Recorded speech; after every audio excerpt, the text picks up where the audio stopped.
Hi అండి. ఎలా ఉన్నారు అందరూ? ఈరోజు మా నాన్నగారు చనిపోయిన రోజండి. సో, ప్రతి సంవత్సరం ఇలాగే ఇంట్లో పెట్టేసుకుంటాను. నాన్నగారికి నమస్కారం పెట్టుకొని ఇలా పెట్టుకుంటాను. సో, ఇలా పెట్టేసుకొని ప్రతి సంవత్సరం ఒక 10 మందికైనా బయట భోజనాలు పెడతానండి. బయట ఉండే రోడ్డు మీద ఉంటారు కదా! పాపం వాళ్ళకి పెట్టేస్తాను. సో, బయట నేను ఎక్కడ కొనకుండా ఇలాగే ఇంట్లో ప్రిపేర్ చేపిచ్చేసి, ఇలాగే ఇంట్లో నేనే ప్యాక్ చేసి మొత్తం బయటికి వెళ్ళి నేనే పెట్టేస్తానండి.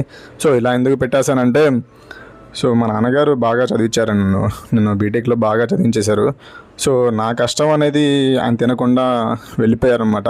సో దానికి నేను చాలా బాధపడతాను. నన్ను ఎంతో కష్టపడి పెంచాడు, ఎంతో కష్టపడి చదివించాడు. సో నా రూపాయి అనేది, నేను కష్టపడ్డ రూపాయి అనేది ఆయన ఎప్పుడు కూడా తినలేదు, తినడానికి లేరు కూడా ఇప్పుడు. సో కనీసం ఇలా అన్న కొంతమందికి అన్నం పెడితే కనీసం వాళ్ళలోనైనా మా నాన్నగారు ఉంటారా అని చెప్పేసి ఇలా అందరికీ ప్రతి సంవత్సరం ఇలా పెట్టేస్తానండి ఒక 10 మందికి. సో పేరెంట్స్ ఉన్నంత వరకు వాళ్ళ వాల్యూ మనకు తెలియదండి. సో పేరెంట్స్ని బాగా చూసుకోండి. మా నాన్న బతికి ఉన్నప్పుడు చాలా చెప్పేవాడు నాకు, కానీ ఏ రోజు కూడా నేను ఆయన కనీసం ఒక్క మాట కూడా వినేవాడిని కాదు. అసలు వినేవాడిని కూడా కాదు, కనీసం లెక్క చేసేవాడిని కాదు మనిషిని. ఇప్పుడు లెక్క చేయాలన్నా సరే, చూసుకోవాలన్నా సరే మనిషి లేడు.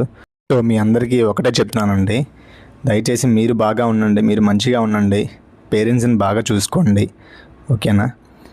ఇదొక్కటే మీకు మంచి చిన్న సజెషన్ ఇస్తున్నానండి. ఓకేనండి, ఉంటాను, బాయ్.